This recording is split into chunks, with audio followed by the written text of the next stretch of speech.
ಓದುತ್ತಿದ್ದೇನೆ. ನಾನು ಭರತನಾಟ್ಯಮನ ಮೊದಲನೇ ಭಾಗವನ್ನು ಹೇಳಿ ತೋರಿಸುತ್ತೇನೆ. ಅಸಂಯುಕ್ತ ಹಸ್ತಗಳು. ಅಸಂಯುಕ್ತ ಹಸ್ತಗಳು ಎಂದರೆ ಒಂದು ಕೈಯಿಂದ ಮಾಡುವ ಹಸ್ತಗಳು.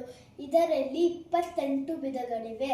ಪತಾಕ, ತ್ರಿಪತಾಕೋ, ಅರ್ಧ ಪತಾಕ, ಕತ್ತರಿ ಮುಖಃ, ಮಯೂರಾಖ್ಯೋ, ಅರ್ಧಚಂದ್ರಶ್ಚ, ಅರಾಳ, ಶುಕತುಂಡಕಃ, ಮುಷ್ಟಿಷ್ಟ, ಶಿಖರಾಖ್ಯಶ್ಚ, ಕಪಿತ್ತ, ಕಟಕಾಮುಖಃ, ಕಟಕಾಮುಖಃ, ಕಟಕಾಮುಖಃ, ಸೂಚಿ, ಚಂದ್ರಕಲಾ, ಪದ್ಮಕೋಶ, ಸರ್ಪಶಿರಸ್ತತ, ಮೃಗಶೀರ್ಷ, ಸಿಂಹಮುಖಃ, ಕಾಂಗೋಲಶ್ಚ, ಅಲಪದ್ಮಕಃ, ಚತುರೋ, ಭ್ರಮರಶ್ಚೈವ, ಹಂಸಾಸ್ಯೋ, ಹಂಸಪಕ್ಷಕಃ, ಸನ್ನಂಶೋ, ಮುಕುಳಶ್ಚೈವ, ತಾಮ್ರಚೂಡ, ತ್ರಿಶೂಲಕಃ ಇತ್ಯಾಸಂಯುತಹಸ್ತಾನಾಂ 28 ಈ ವಿಡಿಯೋ ನಿಮಗೆ ಇಷ್ಟ ಆಗಿದರೆ ಲೈಕ್ ಮಾಡಿ, ಶೇರ್ ಮಾಡಿ, ಕಮೆಂಟ್ ಮಾಡಿ ಮತ್ತು ಸಬ್ಸ್ಕ್ರೈಬ್ ಮಾಡಿ. Thank you.